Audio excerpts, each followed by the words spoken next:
얼마 전 전주 지역 학교에서 A형 독감 환자가 집단 발병하면서 비상이라는 뉴스도 전해졌고요.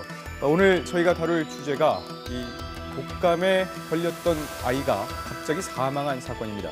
열, 기침 등 감기 증상을 호소하던 7살 남자아이가 B형 독감을 진단받았는데요. 예. 진단받은 지 이틀째 되던 날 갑자기 심정지를 일으켜 사망한 사건입니다. 예. 아이를 진료한 소아과 의원, 대학병원에서 아이의 상태를 미리 파악하고 대응하지 못한 것은 아닌지 가족들이 의문을 제기하고 있습니다. 지난 4월 유난히도 독감이 기승을 부린다던 봄이었습니다. 그 모진 봄바람에 7살 아들의 숨결이 흩어져 버릴 줄 누가 알았을까요? 부모는 아직도 아들을 가슴에 묻지 못했습니다. 아빠 엄마 갈 때까지 잘 지내라 그러죠. 엄마 나이 45세 어렵게 얻은 늦둥이 아들 준모. 온 동네를 떠들썩하게 뛰어다니던 개구쟁이였던 아들은 잔병 치레 없이 마냥 건강했다는데요. 갑자기 찾아온 콧물과 기침, 그리고 열이 걱정스러워 소아과 의원을 찾았는데 그곳에서 내린 진단은 다름 아닌 B형 독감이었답니다. 그런데 바로 다음 날 밤, 밥도 못 먹고 축 늘어졌던 아이가 갑자기 얼굴이 파랗게 질려 야간 소아과 병원을 찾았습니다. 차은 것 같아. 여기도 좀 푸르스름하고 발도 차고 손도 여기까지 차다 했더니 진찰 청진기도 되지도 않아요. 이렇게 육안으로만 보면서 애기 큰 병원으로 가세요. 그래서 놀라서 돌아섰더니 내 뒤통수에 대고 다른 데 들리지 말고 온울중으로 가세요. 다급한 마음으로 달려온 대학병원 응급실에서 의사의 처치만을 기다린 지 2시간. 갑자기 아이가 고개를 떨어뜨리더랍니다. 엄마, 더 이상 못 견딜 것 같아. 그러면서 눈을 이렇게 감았어요, 옆으로. 그래서 저는 잠이 드는 줄 알고. 알고 보니 아이의 심장이 갑자기 멎어버렸던 상황. 아이는 그 길로 영영 돌아오지 못했습니다. 부검 결과 림프구성 심근염이 원인으로 밝혀졌다는데요. 아이가 떠난 지 반년. 하루아침에 사라져버린 아이의 빈자리를 달래기 위해 아이의 흔적들을 헤엄없이 보고 쓸어보는 일이 엄마의 일상입니다. 아직 안 지우셨어요? 안 지웠어요. 못 지우겠어요. 독감이라던 아이에게 이틀 만에 닥친 갑작스런 죽음. 대체 그 슬픔 뒤에는 무슨 일이 있었던 걸까요?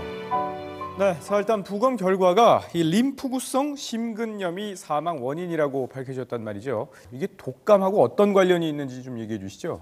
예, 독감 바이러스, 인플루엔자 바이러스는 어떤 원인에 의해서 다 사람 몸에 들어오게 됩니다. 특히 호흡기 계통을 통해서 들어오게 되고 그게 온몸으로 퍼지면서 면역 체계의 변화를 갖고 오면 정상적인 심근 세포를 공격을 해서 임파구성 백혈구가 심근 사이에 심장 근육 사이에 이렇게 끼게 됩니다. 예. 그래서 이렇게 비정상적으로 되어 있는 심근 세포를 가지게 되면 심장 맥박수가 비정상적으로 일어나고 심장이 제대로 기능을 못 하게 되겠죠. 결국 다시 말씀드리면 독감이 원인이 돼서 우리 몸의 면역 체계가 변하면서 그 변한 면역 체계가 정상적인 내 심장을 적군으로 인식해서 공격을 해서 나타나는 상황을 우리가 심근염이라고 얘기를 할 수가 있겠습니다. 예, 이 독감이 걸렸다는 걸 알았을 때 심근염으로 발전하지 않게끔 할 수 있는 예방적 처치가 있지 않을까 싶은 생각이 들거든요.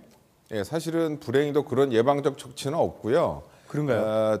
기본적으로 독감을 빨리 진단해서 독감 치료제 같은 것을 빨리 쓰는 것이 방법이라고 할 수 있겠습니다. 예, 그렇다면 독감을 빨리 아는 게 가장 중요할 것 같은데요. 지금 현실에서는 독감을 의심해 볼 수 있는 증상은 일반 감기와 어떻게 구별할 수 있을까요? 감기는 그야말로 상기도에 염증을 일으킬 수 있는 모든 균에 의해서 콧물 재채기, 기침, 가래, 열나고 약간 으실으실 춥고 이런 증상들이 일어납니다. 그런데 독감으로 가게 되면 아주 간단히 말씀드려서 독한 감기라고 생각하시면 되는데 원인균이 딱 정해집니다.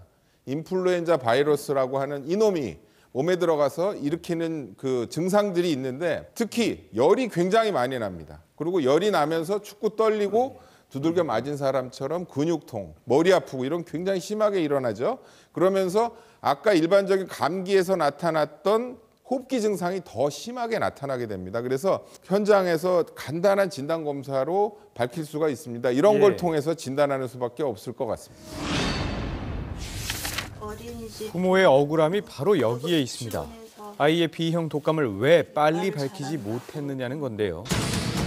이 독감 진단을 받기 사흘 전에 이미 감기 증상으로 해당 소아과를 찾은 적이 있었다는데 당시 간호사가 아이에게 열이 있다고 했었답니다.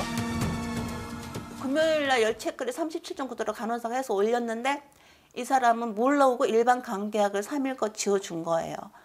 그래서 월요일 날 다시 갔죠. 다리가 아프다고 기침도 안 멎는 것 같고.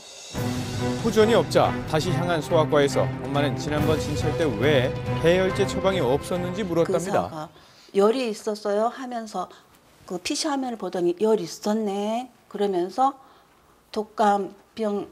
B형 독감 테스트를 하자는 거예요. 근데 그때 당시가 B형 독감이 엄청 유행이었어요. 그러니까 진작 독감을 의심해 검사를 해야 할 아이의 열을 의사가 놓쳤다는 건데요. 37.9도면 당연히 B형 독감 테스트 들어갔어야죠. 근데 놓쳤다는 거죠. 왜 안 한 게 아니고 놓친 거죠.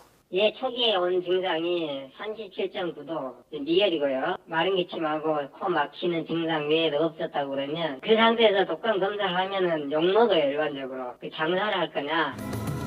이 모든 감기 환자에게 독감 검사를 권할 수는 없다는 이야기인데요.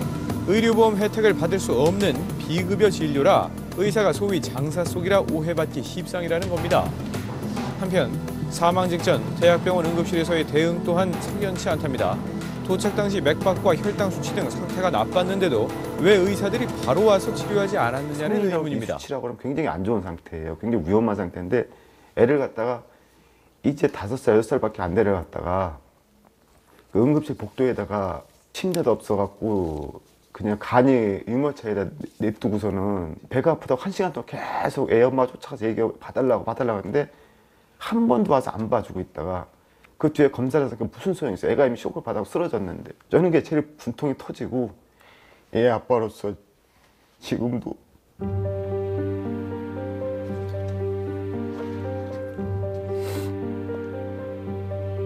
애 영정 사진을 똑바로 못 보겠어요. 너무 애한테 내가 큰 죄를 진 것 같아갖고.